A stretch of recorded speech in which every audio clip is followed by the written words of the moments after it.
My husband abandoned me the day before our adoption was finalized. Now he's back and begging to be my family again. Brian and I had spent 2 years in the adoption process after finding out I couldn't have biological children. We'd finally been matched with a beautiful baby girl, and we were supposed to bring her home the next day. Then Brian sat me down and said he'd been lying to himself about being okay with adoption.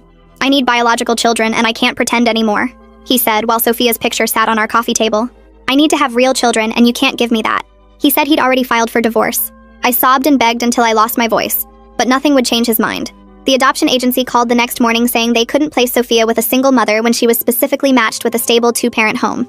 I lost my husband and my daughter in 24 hours.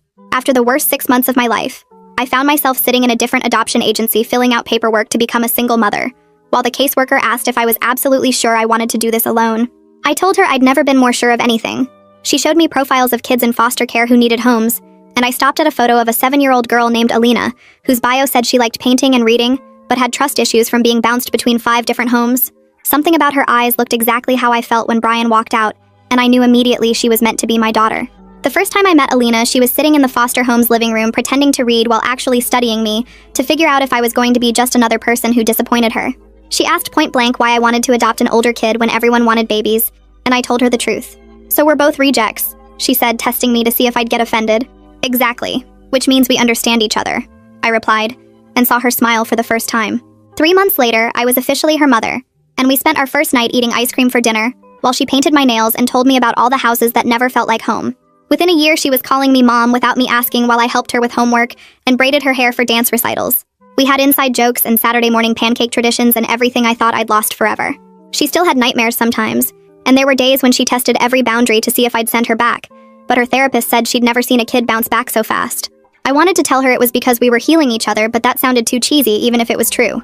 Then Brian showed up at Alina's school play where she was playing the lead role, and I nearly dropped my phone because how the hell did he even know about this?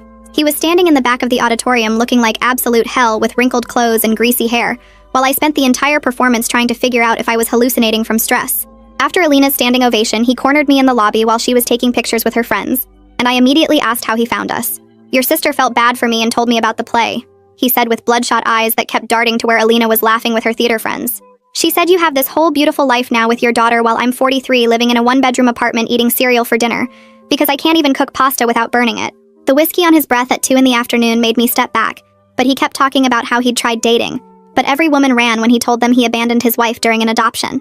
The ones who stayed only wanted my money, which is mostly gone now from spending everything on fertility treatments with my ex-girlfriend who dumped me when they didn't work, he said, laughing bitterly. "I made the biggest mistake of my life leaving you. I'm so alone that I talk to Uber drivers just to hear another human voice,